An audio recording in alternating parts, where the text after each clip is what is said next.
কামাইয়া কুমাইয়া কোনো মতিকে কোন দেশও পড়ছে কি ওই একটা গিয়া বুর্খা গাও দিয়া যাইতে লইছিল ব্যাপারা তো ধরা পড়ছে। আর তাই নিয়ে কাবাইয়া কুমাইয়া যেন বুঝা না যায় আলহাজ মনে হয় যেন হস্তেরা কাবাইয়া কুমাইয়া আইছে। তাই নেই নাউজুবিল্লাহ কোন না কেন জুড়ে কইতেন না নাউজুবিল্লাহ? আচ্ছা একটু চিন্তা করেন কি হইব ওয়াজ দিয়া? আপনি সারাটা বছর ওয়াজ শুনলেন, ওয়াজ করলেন, কি লাভ ওয়াজ দিয়া? কি হবে মসজিদ দিয়া ঘন ঘন? কি হবে কোন? আমাদের যদি মৌলিক পরিবর্তন, ওই জেহাদি ভাই যেটা বলছিল, আর আমাদের সংখ্যায় তো আমরা অনেক বেশি হয়ে গেছি। বদরের যুদ্ধে, প্রথম যুদ্ধ ইসলামের, মাত্র ৩১৩ জন ছিল মুসলমান। ১,০০০ প্রশিক্ষিত সৈন্য, একটার থেকে একটা মনে আতি উঠতে রয়েছে। এখানে শরীরের ভিতরে বর্ম লাগাই রাখছে, তরবারি দিয়ে ফুস দিলেও কাটে না। হাতের ভিতরে বর্ষা, কোমরের ভিতরে তীর ধনুক, তরবারি, পিঠের ভিতরে তীর ধনুক লইয়া ১,০০০ প্রশিক্ষিত সৈন্য মাত্র মুসলমান। মুসলমানও কোন জাতে? এক বেলা খাইলে আরেক বেলা খানা নাই, ১৫ দিনে একবার গোসল নাই। হ্যাঁ বেড়ায় গোসল করে ভিজা লুঙ্গি দিলে হেতে ফিঙ্গার পরে গোসল করে। এইরকম অববটনের ভিতরে চুলার ভিতরে আগুন জ্বলে না ৩ দিন, বাতাস আইলে গাছ ধরে খেলুই যাওয়ার লাগে। হেই মুসলমান, তরবারি নাই, অস্ত্র নাই, ভাঙ্গা দাও লইয়া, আষাঢ় ছাড়া দাও লইয়া, ভাঙ্গা তরবারি লইয়া, খেজুরের ডাইল লইয়া বদরের প্রান্তরে মাত্র ৩১৩ জন। ইতিহাস প্রমাণ করে ৩১৩ জন দুর্বল মানুষ ১,০০০ প্রশিক্ষিত সৈন্যকে সামনে পেয়ে ৭০টারে কুবাইয়া ২ টুকরা করে ফেলছে, ৭০টারে ফিসমোড়া বান্ধিয়ে হতাই রাখছে, আর বাহিনী ও বাবু কইয়া দৌড় দিয়ে গিয়ে কোনো মতো মক্কা পড়ছে। ঠিক কিনা? আমরা তো সেই মুসলমান বেড়া বললি। এই উলুক এলাকার চেয়ারম্যান, হ্যাঁ এলাকার মানুষ ধৈর্য লইয়া গেতেছে, বাড়ি এলাকায় নদীতে ফেলাই দিতেছে। হ্যাঁ কয় আমার এই কোনো চিন্তা নাই। এইরকম অপদার্থ তারে চেয়ারম্যান বানাইছে কে, তার এমপি বানাইছে কে, তারে মন্ত্রী বানাইছে কে? এই লোক দিয়ে হবে কি? কিসের দায়িত্বশীল? এই জন্য উনি খুব পেরেশানি। এবার বাদশা নাজ্জাশী, আরে আব্রাহা বলতেছে তুমি তো অনুপযুক্ত দায়িত্বশীল, তুমি কাবার মুতাল্লি হওয়া ঠিক হয় নাই। তুমি বলবা কাবার ব্যাপারে কথা, তুমি বলতেছো উটের ব্যাপারে কথা। আমি কি কাবার মালিক? আমি উটের মালিক, আমি উটের ব্যাপারে কথা বলেছি। কাবার মালিক যিনি, তিনি হচ্ছেন কে? কথা কোন কে? এই ঘটনা দ্বারা কি বোঝা যায় যে কাবার যে একজন মালিক আছে, তাইলে মক্কার কাফেরেরা এই কাবার মালিককে, আল্লাহকে মানতো নাকি মানতো না? মানতো। তবে একটা সমস্যা ছিল, আমরা যদি কোন মান্না লাইলে তো সব ঝামেলা শেষ। ঝামেলাটা কোন জায়গা? ঝামেলা অন্য জায়গা। ঝামেলা হইলো ওরা এক আল্লাহ মানত না। তারা মনে করতো আল্লাহ একজন, এত দিকে খেয়াল রাখবো কেমনে? আমরা সামনে চাইলে পিছিয়ে দেখি না, ডাইনে চাইলে বামে দেখি না। গত শুক্রবারে কি দিয়া ভাত খাইছি জিগাইলে মনে নাই। তো এই আল্লাহ এত দিকে খেয়াল রাখবো কেমনে? এর লেগে তারা করতো কি, আল্লাহর সাথে কিছু সহযোগী কিছু লইতো। কি সহযোগী? আল্লাহ তো একজন আছেই, তবে এক আল্লাহ সবার সব কিছু ম্যানেজ করতে পারবে না। বাচ্চা কাচ্চার জন্য এক আল্লাহ, স্বামী স্ত্রী দেখার জন্য এক আল্লাহ, তারপরে রোদের জন্য এক আল্লাহ, বৃষ্টির জন্য এক আল্লাহ, তারপরে গিয়ে আপনার ভাগ্য ফিরাই দেওয়ার জন্য এক আল্লাহ, লেখাপড়ার জন্য এক আল্লাহ, টাকা পয়সার জন্য এক আল্লাহ, গম ধান চাউলের জন্য এক আল্লাহ। এরকম মিলাইয়া তারা এক আল্লাহর লগে আরো ৩৬০ আল্লাহ বানাইছে। নাউজুবিল্লাহ বলবেন না? তারা ৩৬০ দেবদেবী বানাইয়া তারা এক আল্লাহর একটা ফেসো হালাই দিচ্ছে। কয় যে এক আল্লাহ হইতো না, আল্লাহর লগে আরো সহযোগিতা করার দরকার আছে। এই চিন্তা করে তারা এক আল্লাহ মানত না, আল্লাহকে আল্লাহ মাইনা আবার কিছু সহযোগিতা মানত। যেমন খ্রিস্টানেরা আল্লাহ মানে ২ জন, যে আল্লাহ তো আল্লাহ, খ্রিস্টানেরা আল্লাহ মানে ৩ জন। আল্লাহ তো আল্লাহ আছেই, তারপরে বিবি মরিয়ম, ওনার যেহেতু আল্লাহর লগে বিয়ে হয়েছে, নাউজুবিল্লাহ বলবেন না? উনি যেহেতু আল্লাহর স্ত্রী, তো ওয়ারিস সূত্রে স্ত্রী তো জামাইতে সম্পদ পায়। আর ঈসা নবী তো আল্লাহর সূত্রে, তো আল্লাহর অবর্তমানে পুরো সম্পদের মালিক। এই হিসাবে খ্রিস্টানরা কইতো আল্লাহ কয়জন? না কথা কটা দেখি কয়জন? ইহুদিরা কয় আল্লাহ ২ জন। উজায়ের আলাইহিস সালাম উনি হইল আল্লাহর ছেলে, আর আল্লাহ বাপ হিসাবে তারা বাপে ফুটে মিল্লা ২ জন। এখন ইহুদিরা কয় ২ জন, খ্রিস্টানেরা কয় ৩ জন। এই আরবের তৎকালীন জমানায় কাফেররা কইতো ৩৬০, আর আল্লাহ একজন, মোট ৩৬১। আমরা দেশের যারা হিন্দু তারা কয় তোমরা যে এত কমের ভিতরে কেমনে শেষ করতে আসো বুঝি না, এই এত কম আল্লাহ দিয়ে কেমনে গোটা পৃথিবীটা চাইয়া রাখবো? তারা রোদের লেগে একজন, মেঘের লেগে একজন, তারপরে গমের লেগে একজন, চাউলের লেগে একজন, ধারে আবার চাউল তো আর এক জাতের না, এক জাতের চাউল আছে না, আলগা আলগা একজন একজন করিয়া তারা হিসাব মিলাইয়া দেখছে 33 কোটির কমে দেবতা হয় না। কয় কোটি? আর আমরা মুসলমান বলি আল্লাহ কয়জন? যেরকম আল্লাহ কয়জন? লা ইলাহা মুহাম্মাদুর সাল্লাল্লাহু আলাইহি।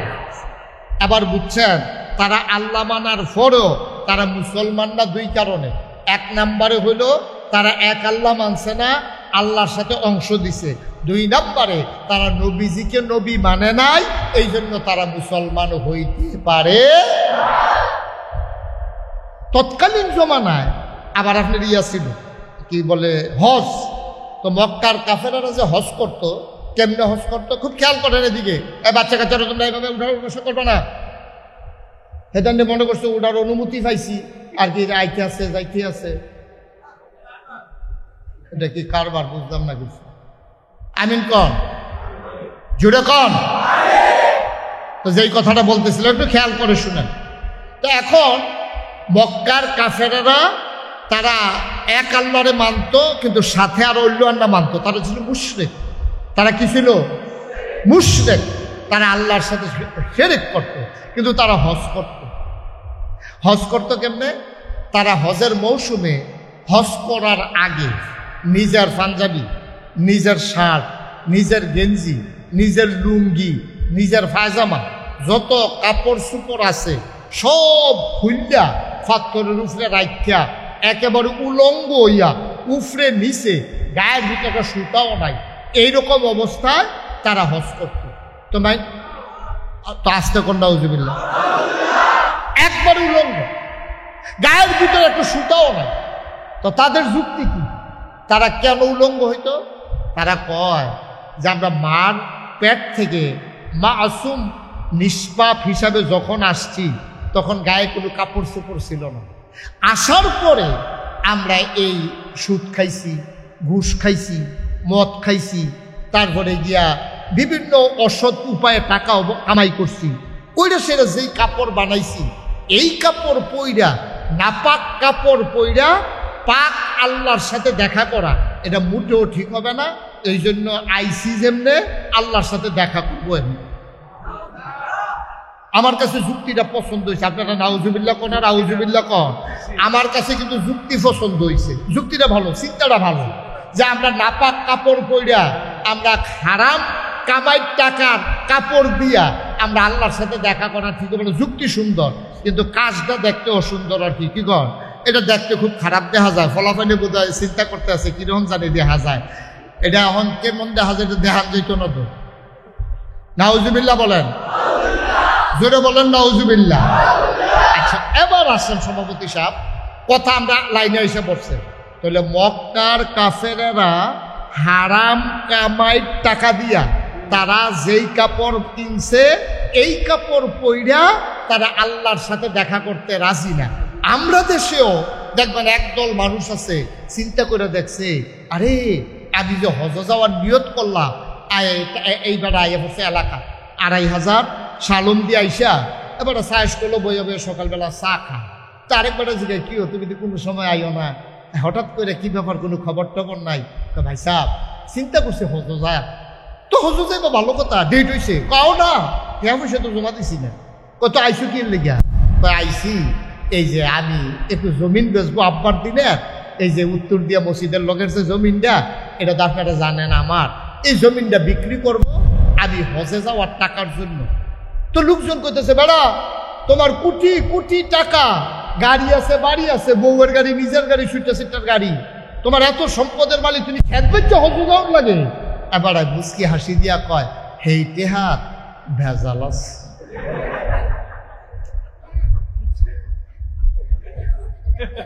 কি আছে? কোটি কোটি টেহার ভিতরে কি আছে? এর লাগিয়া বাফের দিনের খেত বেচা হজ যাইতো চায়। মক্কার লোক কাপড় খুললা লইছে, এই কাপড়ের ভিতরে ভেজাল আছে। আর আমার দেশের মানুষ হজ করতে যায়, ওই নিজের জমানো টাকা ফেলে বাপদাদার দিনের জমিন বিক্রি করতে চায়। ওই মক্কার কাফেরের যেই চিন্তা, আমার দেশের মুসলমানের এই চিন্তা। এই ইতিহার ভিতরে বেজাল আছে, এলাকা বাফের দিনের খেত বেচে হজ যাইতে চায়, ঠিক কিনা? মক্কার কাফেরের চিন্তা আর আমরার খেত বেচুনার চিন্তা এক চিন্তা, এক চিন্তা। আবার ফতুয়া নাও, আবার ফতুয়া নাও। তুমি হজ করার জন্য টাকা জমানোর জন্য বাবের দিনের খেত বেচতে আসছো, মনে রাখবো যেই টাকা দিয়ে তোমার হজ করা না জায়েজ নাই, এই টাকা দিয়ে টয়লেটের বদনা কিনাও জায়েজ নাই, ঠিক কিনা বলো? মুসলমানের সন্তান হারাম টাকা দিয়ে যদি টয়লেটের বদনা কিনে হালাল মনে করে তাইলে তার ইমান থাকবে না, ঠিক কিনা বলো? আপনি হারাম টাকা দিয়া আপনি বউয়ের গাড়ি কিনা দিবেন, ঘুষের টেহা দিয়া, সুদের টেহা দিয়া আপনি 12 লাখ টাকা দিয়ে ছাগল কিনা লাইবেন, কি কারবার কি? এরা মানুষ ভাত খাইতে ভাত পায় না, এতে 12 লাখ টাকা দিয়ে ছাগল কিনে এমনি উদাম করে সিহন চিংড়া দিয়ে ফটফাট ফটফাট করে করা কি শুনবে, ঠিক কিনা কও? আসলে রং দেখছে, হলো ডিব্বা দেখছে না।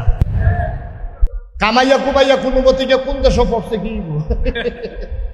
ওই একটা গিয়া বুর্খা গাউ দিয়া যাইতে লইছিল, ব্যাপার তো ধরা পড়ছে। আর তাই নিয়ে কাবাইয়া কুমাইয়া যেন বুঝা না যায়, আলহাজ মনে হয় যেন হস্তে কাবাইয়া কুমাইয়া আইছে, তাই নেই। নাউজুবিল্লাহ কোন না কেন জুড়ে কইতেন না নাউজুবিল্লাহ? আচ্ছা একটু চিন্তা করেন কি হইব ওয়াজ দিয়া? আপনি সারাটা বছর ওয়াজ শুনলেন, ওয়াজ করলেন, কি লাভ ওয়াজ দিয়া? কি হবে মসজিদ দিয়া ঘন ঘন? কি হবে কোন? আমাদের যদি মৌলিক পরিবর্তন, ওই জেহাদি ভাই যেটা বলছিল, আর আমাদের সংখ্যায় তো আমরা অনেক বেশি হয়ে গেছি। বদরের যুদ্ধে, প্রথম যুদ্ধ ইসলামের, মাত্র 313 জন ছিল মুসলমান। 1000 প্রশিক্ষিত সৈন্য, একটার সাথে একটা মনে আতি উঠতে রয়েছে। এখানে শরীরের ভিতরে বর্ম লাগাই রাখছে, তরবারিতে ফুস দিলেও কাটে না। হাতের ভিতরে বর্ষা, কোমরের ভিতরে তীর ধনুক, তরবারি, পিঠের ভিতরে তীর ধনুক লইয়া 1000 প্রশিক্ষিত সৈন্য মাত্র মুসলমান। মুসলমানও কোন জাতে? এক বেলা খাইলে আরেক বেলা খানা নাই, 15 দিনে একবার গোসল নাই, হ্যাঁ বেড়ায় গোসল করে ভিজা লুঙ্গি দিলে হেতে ফিঙ্গার করে গোসল করে। এইরকম অববটনের ভিতরে চুলার ভিতরে আগুন জ্বলে না 3 দিন, বাতাস আইলে গাছ ধরে খেলুই যাওয়ান লাগে। হেই মুসলমান, তরবারি নাই, অস্ত্র নাই, ভাঙ্গা দাও লইয়া, আষাঢ় ছাড়া দাও লইয়া, ভাঙ্গা তরবারি লইয়া, খেজুরের ডাইল লইয়া বদরের প্রান্তরে মাত্র 313 জন। ইতিহাস প্রমাণ করে 313 জন দুর্বল মানুষ 1000 প্রশিক্ষিত সৈন্যকে সামনে পেয়ে 70টারে কুবাইয়া 2 টুকরা করে ফেলছে, 70টারে ফিসমোড়া বান্ধিয়ে হতাই রাখছে, আর বাহিনী ও বাবু কইয়া দৌড় দিয়ে গিয়ে কোনো মতো বক্তা পড়ছে, ঠিক কিনা? আমরা তো সেই মুসলমান বেড়া, আমরা সেই মুসলমান ছিলাম। 313 জন কচু কাটা করছে, আর আমরা এখন 250 কোটি মুসলমান। গোটা পৃথিবীতে আমরা এখন 250 কোটি মুসলমান, 100 কোটি, এরপরে 75 কোটি। এই 250 কোটি মুসলমান থাকার পরে আজকে আমরা ফিলিস্তিনে মাইর খাই, কাশ্মীরে মাইর খাই, আরাকানে মাইর খাই, নিজের দেশে নিজে মাইর খাই। কারণ কি? কারণ হচ্ছে একটাই, আমাদের কোয়ান্টিটি হয়েছে, কোয়ালিটি নাই। আমরা সংখ্যায় বেড়েছি, আমাদের যোগ্যতা নাই, ঠিক কিনা? আমরা সংখ্যায় বেশি, এত লোক লাগেনি বেড়া। এই প্যান্ডেলের ভিতরে, এই ঘরটার ভিতরে যত লোক আছো, এই সমাজটাকে সুন্দর করার জন্য এত লোক লাগে না তো, এত লোক লাগে না তো, এত লোকের দরকার ছিল না। কিন্তু সেই সোনার মানুষ কই, যাদের কলিজার ভিতরে ছিল আল্লাহর ভয়। সুবহানাল্লাহ বলবেন না?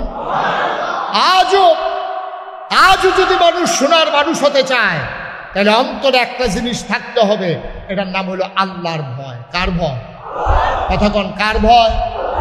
আমাদের দেশে এখন কত পাহারাদার, হ্যাঁ, এই অফিসের ভিতরে সিসিটিভি, যে কে কি করতে আছে, বড় অফিসার ঘরের ভিতরে বইয়া বইয়া দেখতে আছে, তে লড়ে, তেহেনতে আবার উনি কয় কি, এই শাহ আলম সাহেব নড়াচড়া করতেছেন কেন? দেখতে আসি। তো উনি আবার শুরু হইয়া বয়, সারে দেখতে লাইছে নড়াচড়া করতে আছে। ফাইলার খাইয়া ঘুষ খাইতে লইলে সারে কয় কি, টেবিলের নিচে হাত দিচ্ছেন কেন? দেখতে আসি।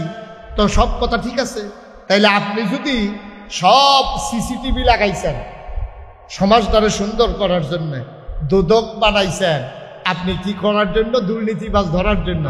এনবিআর বানাইছেন আপনার ট্যাক্স যেন কেউ ফাঁকি দিতে না পারে এই জন্য। কিন্তু এত কিছুর ভিতর দিয়েও মাশাআল্লাহ 12 লক্ষ টাকা ছাগল কিনুন না, 70 লক্ষ টাকা কুরবানি দেউন না, বেড়াই তো আমরা দেশ আছে। আমি তো এই জন্য কইছিলাম, বেড়া তোর মতো বেড়ায় বেতন ফাঁস কত, তোর মতো বেড়ায় বেতন ফাঁস কত, কয় টাকা বেতন পাইলে একটা লোক 70 লক্ষ টাকার কুরবানি বছরে দিতে পারে? শাশুড়ি রে ডুপ্লেক্স বাড়ি বানাই দিছে, শাশুড়ি আবার দুইজনের দুইটা, কোন বউ আবার ফেস লাগাই যায়, দুই বউয়ের 2 ডুপ্লেক্স বাড়ি বানাই দিয়ে শাশুড়ি রে, আবার বউয়ের কি পরিমাণে দিছে আবার একটু চিন্তা করে দেখে, ফোলারে গাড়ি কিনা দিছে, 70 লক্ষ টাকা এক বছরে কুরবানির পশু কিনছে। আমি কই তোমার মাসে বেতন কত, তুমি বছরে কামাই করো কত? তুমি বেড়া হগিন্নির ফুতের নাম মিয়া খা, ভাত খাইছো তা 70 লাখ টাকা দিয়ে ছাগল কুরবানি দেশ, ঠিক কিনা পাও? টাকা বেতন পাও?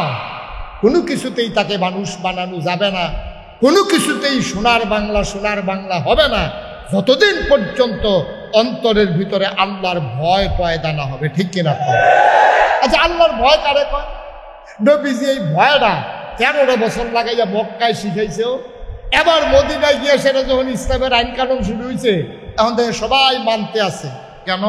13 বছর লাগাইয়া নবীজি শিখাইছে, তুমি যা বলো কেউ শুনে না, একজন শুনে, তিনি কে? জোরে কথা কইেন, তিনি কে? আপনি যত গোপনে জেহাদি সাহেবের লোকে কানে কানে কথা কন, আমি যদি কানে কানে কথা কই আপনারা কেউ শুনবেন না, উনি শুনবে আমি বলতেছি, কিন্তু মাঝে থেকে একজন শুনে, তিনি কে? এবার আসেন, যত গোপনে আমি যদি সভাপতি সাহেবের সাথে এখন কানে কানে একটা কথা বলি, শাহ আলম এই জেহাদি সাহেব শুনবে না, কিন্তু আমাদের সভাপতি দুলাল ভাই না, দুলাল ভাই উনি ঠিকই শুনবে, কিন্তু মাঝে দিয়ে একজন শুনে, তিনি কে? এবার আসেন, তাইলে আপনি যত গোপনে যত কথা বলেন একজন শুনেন, তিনি কে? আপনি যত লুকাইয়া যত কায়দা কইরা রাতের অন্ধকারে দরজা বন্ধ করে পানির নিচে ডুব দিয়া আপনি যেই কাজে করেন কেউ দেখে না, একজন দেখে, তিনি কে? তাহলে আপনি যা বলেন একজন শুনে, আপনি যা করেন একজন দেখে। এবার আসেন, আমি মনে মনে মুশতাক ফয়েজি কি চিন্তা করতেছি, এই চিন্তা ধরার মতো কোনো মেশিন এখন আবিষ্কার হয় নাই, কিন্তু আমার মনের চিন্তা একজন জানে, তিনি কে? এবার আসেন, আর কোনো কিচ্ছু লাগবে না। আপনার ছেলে বিড়ি খায়, তো ইন্টারমিডিয়েটে উঠছে, তখন বিড়ি খাওয়া সিগারেট খাওয়া শিখছে, তে সকর বকর চায়, আব্বা নিদিক খেলায়, আম্মা নিদিক খেলায়, চাচা নিদিক খেলায়, ইমাম সব হুজুরে নিদিক খেলায়, তে সকর বকর চায়। আমি বলি, বাবা এত দিকে তাকানোর দরকার নাই, তোমার আব্বা, তোমার আম্মা, তোমার হুজুর, তোমার টিচার, তোমার এলাকার মুরব্বী, তোমার চাচা, তোমার জেডা, তোমার মামু, তোমার খালু, কেউ দেখুক আর না দেখুক, একজন দেখে ওই আল্লাহকে যদি ভয় পাইতে পারো তাইলে আর এই কাজ তোমার দ্বারা করা সম্ভব না, ঠিক কিনা? তোমার আব্বাই দেখলে তোমারে ধমক দিব, আর তোমার আল্লাহ দেখলে তোমার এর জন্য কঠোর পরিণতি তোমার কবরের ভিতরে অপেক্ষা করতেছে, ঠিক কিনা বলেন? তাইলে আমি যা করি, আমি মুশতাক ফয়েজি যা করি, দরজা বন্ধ করে করি, রাতের আধারে করি, পানির নিচে ডুব দিয়া করি, পুলিশকে ফাঁকি দিয়া করি, সিসি ক্যামেরার উফরি দিয়া চাদর দিয়া করি, কেউ দেখবে না, কিন্তু একজন দেখেন, তিনি কে? নবীজি 1500 বছর, এই 1500 বছর আগে 13 বছর লাগাইয়া মক্কার মানুষটির এটা শিখেছে। আবু বকর কই, জি ইয়া রাসূলুল্লাহ, কই তুমি কিন্তু যাই করো একজন দেখে, তিনি কে? আল্লাহ। উমর কই, জি ইয়া রাসূলুল্লাহ, কই তুমি কিন্তু যা করো, তুমি কিন্তু জাহেলিয়াতের জমানায় অনেক করছো, তোমার হাতের মাইর খেয়েছেন এমন লোক খুব কমে আছে, খুব সাবধান, যেই দিন গেছে গেছে। উমর রাদিয়াল্লাহু তাআলা আনহু, সাবধান, এখন থেকে মন যা চায় তা করা যাবে না, আমাদের সবার বাইরেও একজন দেখে, তিনি কে?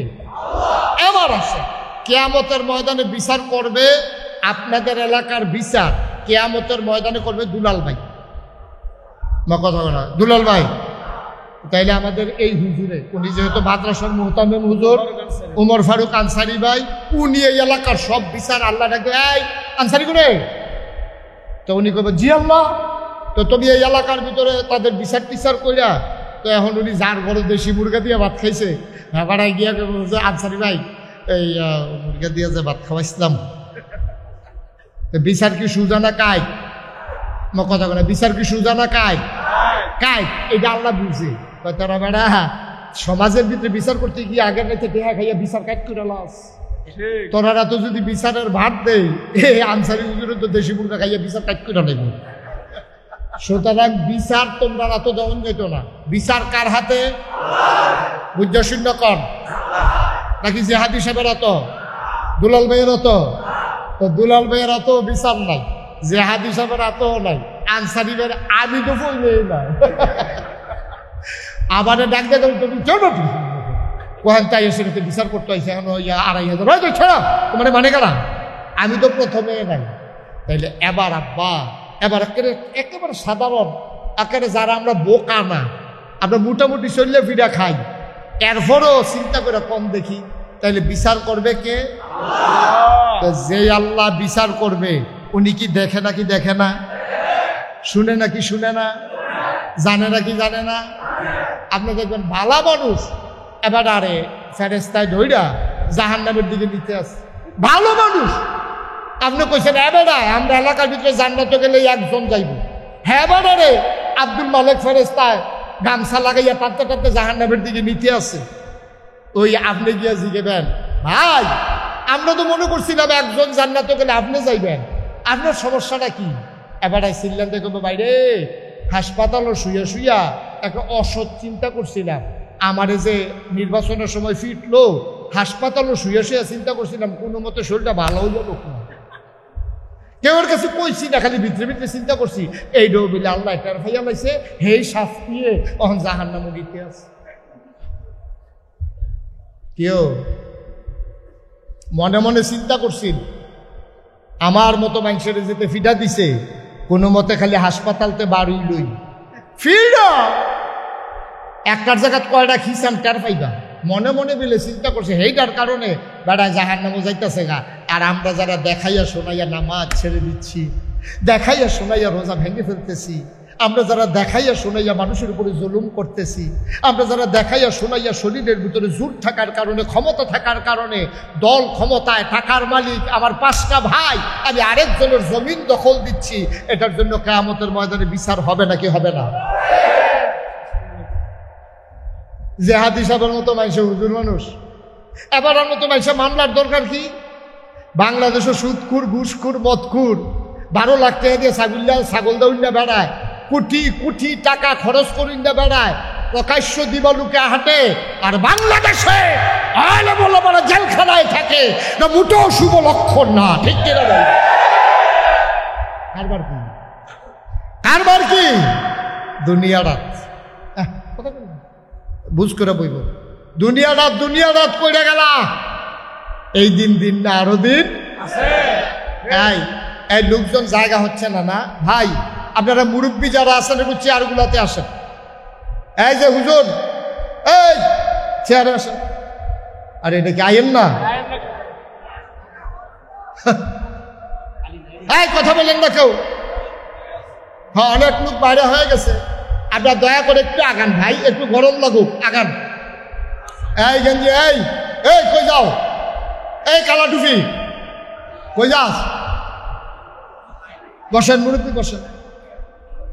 এই সবাই আগান, কথা বললেন না ভাইয়া। এই যে লুঙ্গি এই বস।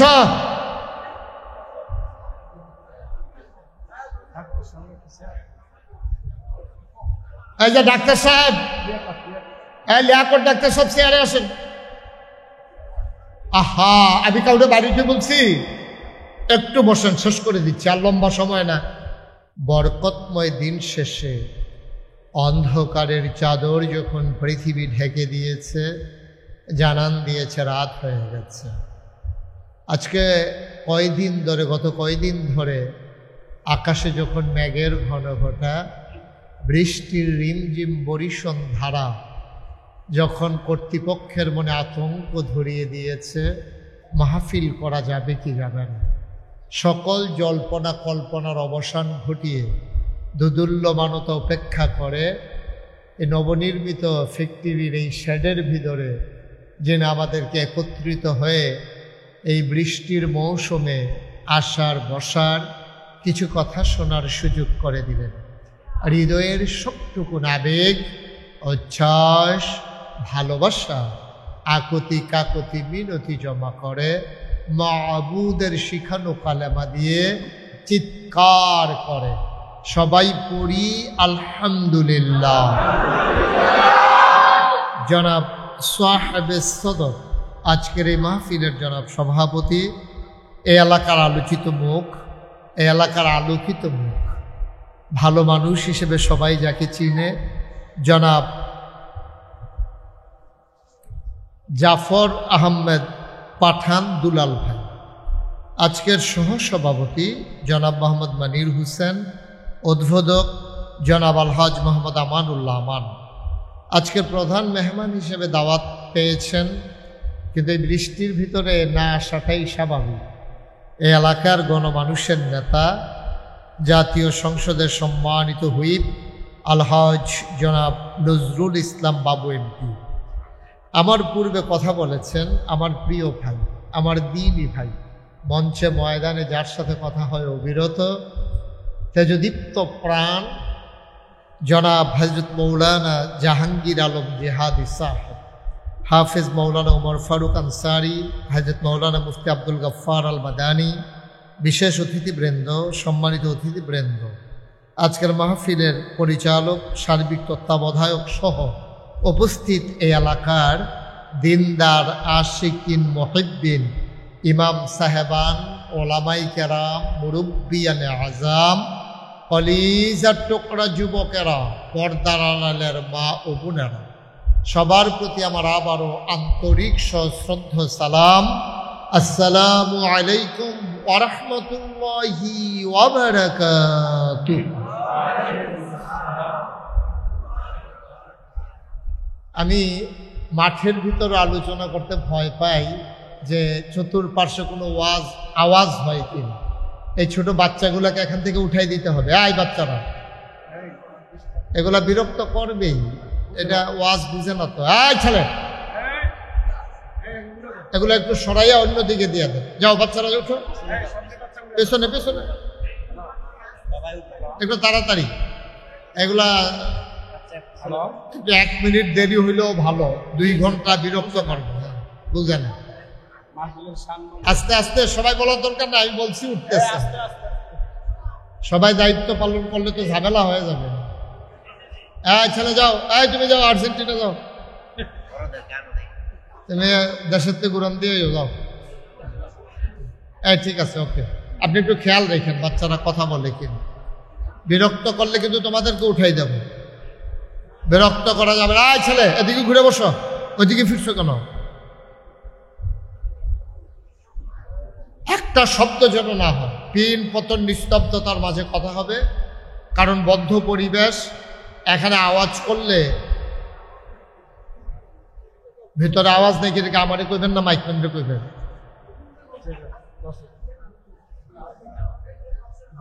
ভিতরে আওয়াজ দিতে গেলে আবার সমস্যা, বেশি আওয়াজ দিলে প্রতিধ্বনি হবে না।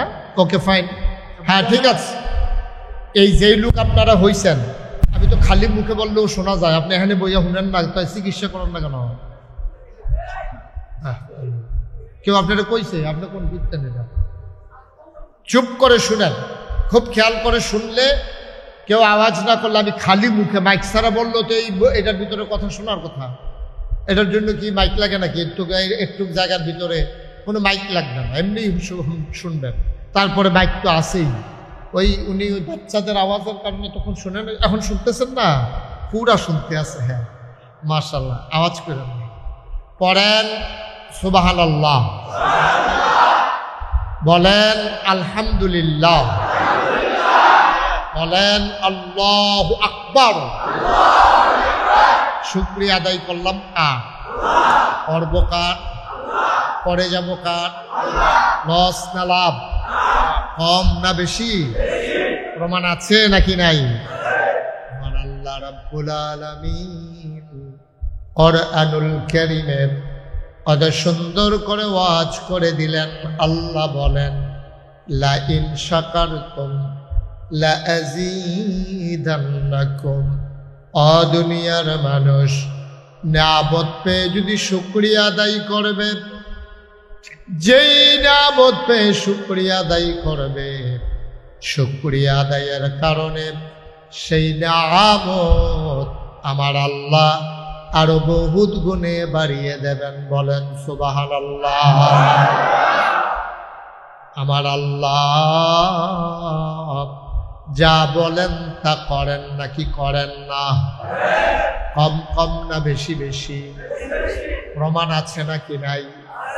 কুরআনুল কারীম 30 পারায় সূরা বুরুজের শেষ অংশে আল্লাহ কত সুন্দর করে ওয়াজ করে দিলেন। আল্লাহ বলেন ফাআলুল লিমা ইউরিদ।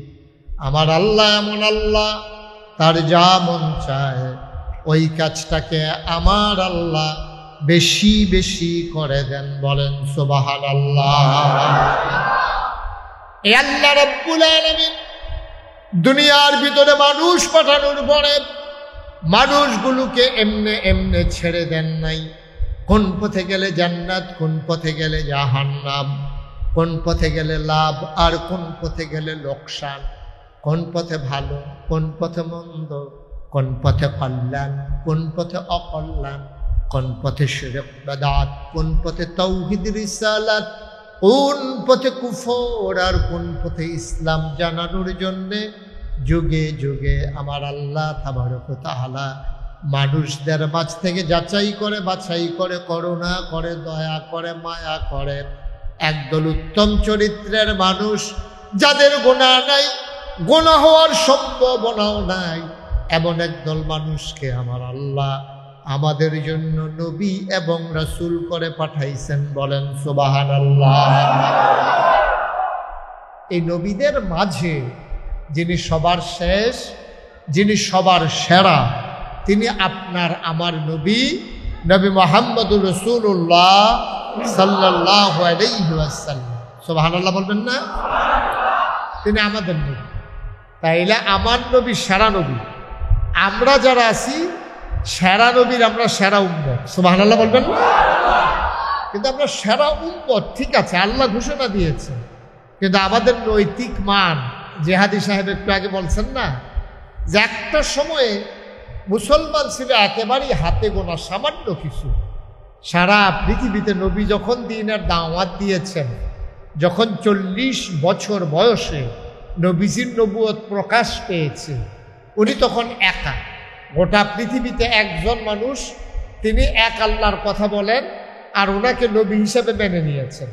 সবসময় মনে রাখবেন, একজন মানুষ যদি মুসলমান হতে চায় তাইলে শুধু আল্লাহকে আল্লাহ মানলে সে কিন্তু মুসলমান হইতে পারবে না। কারণ ইসলামের মৌলিক দুইটা দিক আছে, একটা হচ্ছে তাওহীদ আর একটা হচ্ছে রিসালাত। এই আল্লাহকে আল্লাহ মানা, নবীকে নবী মানা। তৎকালীন কাফের যারা, তারা কিন্তু আল্লাহকে আল্লাহ মানত। মক্কার যারা কাফের, নবীজি আসার আগ পর্যন্ত, নবুয়ত প্রকাশ পাওয়ার আগ পর্যন্ত তারা কিন্তু আল্লাহকে আল্লাহ মানত। তারা কাবাগরের খুব আদর যত্ন করত, তারা হজও করত প্রতি বছর। তা আমরার হজ তারার হজ একটু পার্থক্য ছিল, আবার একদিক দিয়ে মিলও ছিল। খুব খেয়াল করে কথা শুনতে হবে। আমাদের কথা কয় কে? হ্যাঁ, কথা কোয়া যাবে না তো। এই শাকিল, ওয়াজ করবে?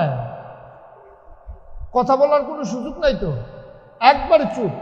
পিন পতন নিস্তব্ধতার মাঝে কথা হবে। যারা আসবে তারা চুপি চুপি এসে বসে যাবে, কোনো আওয়াজ করা, বিরক্ত করা যাবে। এই যে বৃষ্টির ভিতরে ভাগ্য ভালো এই ফ্যাক্টরির এই ঘরটা ছিল, নাইলে তো আমরা মাহফিলি করতে পারতাম না। আমিও আইতে আইতে নিয়ত করে আইছি যে গোড়া মাছ টাছ দিয়ে দুলা ভাত খাইয়া ওইটা গুড়ি করে আবার গাড়ি দিয়ে গেলাম গাই আর কি। এর বেশি যে কিছু হইতো না, এটা বুঝ করে আইছিলাম। কিন্তু আইয়া দেখি যে আপনারা যে আয়োজন করে রাখছেন, এমনি এমনি যাওয়ার কোনো সুযোগ নাই, ওয়াজ করেই যাওয়া লাগে। যেহেতু আপনারা কষ্ট করে আয়োজন করছেন, দয়া করে একটা শব্দও করেন। বাচ্চারা যদি তোমাদের ভালো না লাগে আস্তে করে উঠতে যাইবা, কিন্তু শব্দ করা যাবে না, একজন আরেকজনের সাথে দেখা করা যাবে না। এখন দেখা দেখি নাই, শুধু আমার দিকে তাকাই থাকবা আর পিন পতন নিস্তব্ধতার মাঝে কথা হবে ইনশাআল্লাহ। আপনারা রাস্তাটা খালি রেখেন, ডাইলে বামে অনেক জায়গা ফাঁকা আছে। আপনারা ক্যামেরার জন্য আসতেছেন না, যখন জায়গা পাবেন ওনারা দেখবেন এমনি আসবে ইনশাআল্লাহ। তো লোকজন আসতেছে, তো লোকজন আসবে ইনশাআল্লাহ। আরও মাইকের আওয়াজ যেহেতু কানে পৌঁছে যাচ্ছে, লোকজন আসবে। রাস্তাঘাটে যদি বৃষ্টি না হইতো আজকে হয়তো ময়দানেও লোক জায়গা দিতে আমরা পারতাম না। তা যেহেতু জেহাদি সাহেব আছে, উনি তো আপনাদের পরিচিত, আমি না নতুন মানুষ, ওনার ওয়াজ শোনার জন্য তো এই এলাকার মানুষ আমি শুনছি সব নাকি এই মানে বাড়ি ঘর ফালাইয়া চলে আসে। তা আসবে যখন জায়গা হইতো না, আপনি আর আমি কোন লাগতো না, দেখবেন এমন আছে আপনার তুললেও বইতে পারেন না, টেনশন করেন না, সিফা দিয়ে বইয়া থাকেন।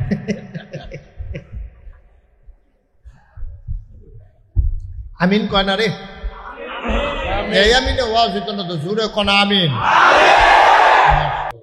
আজকে সুবিধা হইলো তোমরা আসতে কইলে আওয়াজটা বাড়ি গিয়ে আবার ফিরে আই, এটা আওয়াজটা বেশি হয়। জোরে বলেন দেখি, আরো জোরে আমিন। এই আওয়াজটা কিন্তু বাইরে হইলে সবাই গেল বই, এটা আমার ভিতরেই ঘুরতে আছে আওয়াজটা, মাশাআল্লাহ। হ্যাঁ বলেন আলহামদুলিল্লাহ। যেই কথাটা বলতেছিলাম খুব খেয়াল করেন, শুধু আল্লাহকে আল্লাহ মানলে কেউ মুসলমান হইতে পারবে না। কাফেররাও আল্লাহ মানত। হিন্দুদের ভিতরে একদল আছে একেশ্বরবাদে বিশ্বাসী, তারা এক ঈশ্বর মানে। তৎকালীন মক্কার কাফেরেরা তারা আল্লাহ মানত। আচ্ছা প্রমাণ কি তারা যে আল্লাহ মানত? প্রমাণ হইল নবীজি এই এই দুনিয়াতে নবুয়ত প্রকাশ পাওয়ার পরে একজন বাদশাহ ছিল, বাদশাহ আবরাহা। এই বাদশাহ আবরাহা সে করছে কি, চিন্তা করে দেখলো বেড়া মক্কায় বাড়িঘর নাই, গরিব মানুষ, পাহাড়, মানুষজন হালকা পাতলা কিছু কিছু আছে, লেখাপড়া নাই, তারা কাজকর্ম করে খায়। আর আমি হইলাম একজন বাদশাহ, মক্কায় এরকম কোনো বাদশাহও নাই, সব আমার এলাকা ফালাইয়া চলে যায় মক্কায়, কি কারণে যায়টা তালাশ করো। তো গোয়েন্দারা এসে বলছে যে মক্কায় যাওয়ার একটাই কারণ, ওখানে আল্লাহর ঘর আছে, এই আল্লাহর ঘরের আকর্ষণে মানুষ সব মক্কায় চলে যায়। সুবহানাল্লাহ বলবেন না? তো বাদশাহ আবরাহা কয়, ও একটা ঘরের জন্যই কারবা, তো এরকম ঘর তো আমি বানাই ফেলতে পারি। তখন উনি করছে কি, ওনার দেশের ভিতরে একটা ঘর বানাইছে, এরকম কাবা ঘরের মতো করে বানাইয়া দেখে যে না কেউ আইয়া না, উনি এসারিগুল দিয়ে ঘুরে ঘুরুন না নাই। তো উনি চিন্তা করলো এত টাকা পয়সা খরচ করে ঘর বানাইলাম, মক্কায় ঘরের কারণে যায় আমার ঘর আরো সুন্দর, কেউ তো আসে না। বুঝছি, ঘর তো দুইটা, এই জন্য ওইখানেই বেশিরভাগ মানুষ থাকতে চায়। ঘরটা যদি ভেঙে ফেলা যায় তাইলে সব মানুষ চলে আসবে আমার বানানো ঘরের কাছে। এই নিয়ত করিয়া উনি এই উট, ঘোড়া, দুম্বা, গাধা, হাতি সব বাহিনী নিয়ে উনি রওনা দিছে কাবাগর ভেঙে ফেলবে। তো কাবাগর ভাঙ্গার জন্য যখন উনি এলাকায় আসছে, আইসা উনি দূরে নমুনা রাজ করার জন্য যে কারবারটা কি যাইতে আছে এটা দেখার জন্য উনি করছে কি, দূরে তাবু টাবু ফালাইয়া কাবাগর ভাঙ্গা হবে পরের দিন, উনি দূরে তার বিশাল সৈন্যবাহিনী নিয়ে অপেক্ষা করতেছে। রাতের বেলা খাওয়া দাওয়া করে আরাম করে লম্বা সফর হয়েছে, আগামী দিন রিল্যাক্স মুডে স্বাভাবিকভাবে উনি কাবাগর ভাঙতে যান। তো লোকজন তো অনেক, তারা যেই খাসি মাসি ডুম্বা টুম্বা আনছে এগুলো শেষ। তখন একদল লোক মক্কার এই মরুভূমি থেকে, চারণ ভূমি থেকে উট ধইরা নিয়া খাওয়ার জন্য বাগ্যা রাখছে। এই উট ছিল কাবাগরের যিনি মুতাল্লি, আব্দুল মুত্তালিব। সুবহানাল্লাহ বলবেন না? নবীজির দাদা আব্দুল মুত্তালিব, ওনার ছিল এই উট। রাখাল এসে বলতেছে, আব্দুল মুত্তালিব সাহেব কারবার তো ঘটে গেছে। কই কি? আপনার উট তো আবরাহার সৈন্যবাহিনী ধরে নিয়ে গেছে, তারা নাকি জব করে খাবে। কই জব করছে? কয় না, ওখানে জব করছে না, বাইন্ধা রাখছে। কয় দাঁড়াও আমি যাইতে আসছি।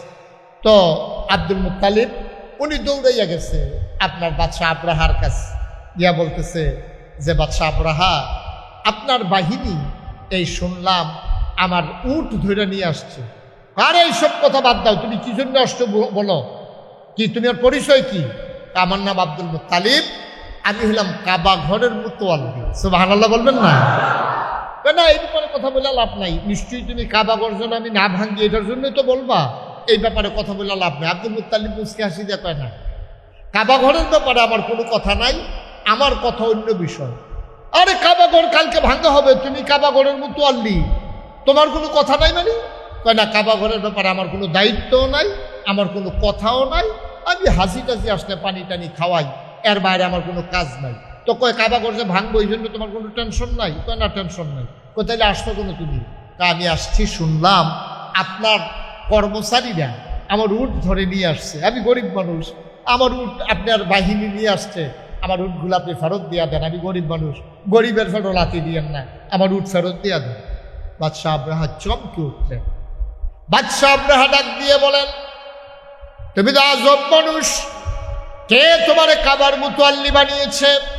কাবাঘর ভেঙে ফেলা হবে, এই ব্যাপারে তোমার কোনো কথা নাই। তুমি বড় স্বার্থপর মানুষ, তুমি তোমার উটের চিন্তা করো, কাবার চিন্তা করো না।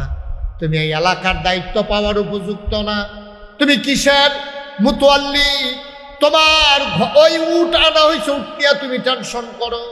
কাবা নিয়ে তোমার কোনো অভিযোগ নাই, কোনো আপত্তি নাই, কোনো অনুযোগ নাই, তোমার কোনো অনুরোধ নাই। বুঝলাম না কিছু। আব্দুল মুত্তালিব চোখের পানি ছেড়ে দিয়ে কয়, আমি উটের মালিক, আমি ওই জন্য উটের ব্যাপারে দরখাস্ত দিয়েছি। কাবার মালিক আমি না, এই ব্যাপারে আমার কোনো টেনশন নাই। কাবার ব্যাপারে টেনশন করবেন তিনি, কাবার মালিক যিনি।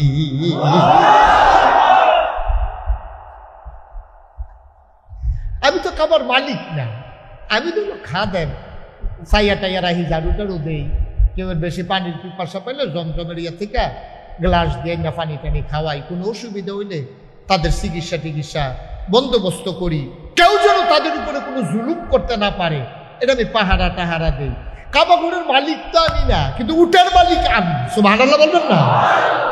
আমার উট আপনি ধরে নিয়ে আসবেন, আমি বলবো না আমার উট ছেড়ে দেন, আমি গরিব মানুষ, আপনি আমার উট আপনারা আইবেন বুকস করে বাচ্চা লইবেন না, আপনি এখন আমার উট ধরে খাইয়ে ফেলবেন, আমার উট ফেরত দেওয়া দেন। তো বাদশাহ আবরাহা তো একবারে চমকাই উঠছে, আরে কয় কিনি, আরে এই লোক কাবার মুতাল্লি।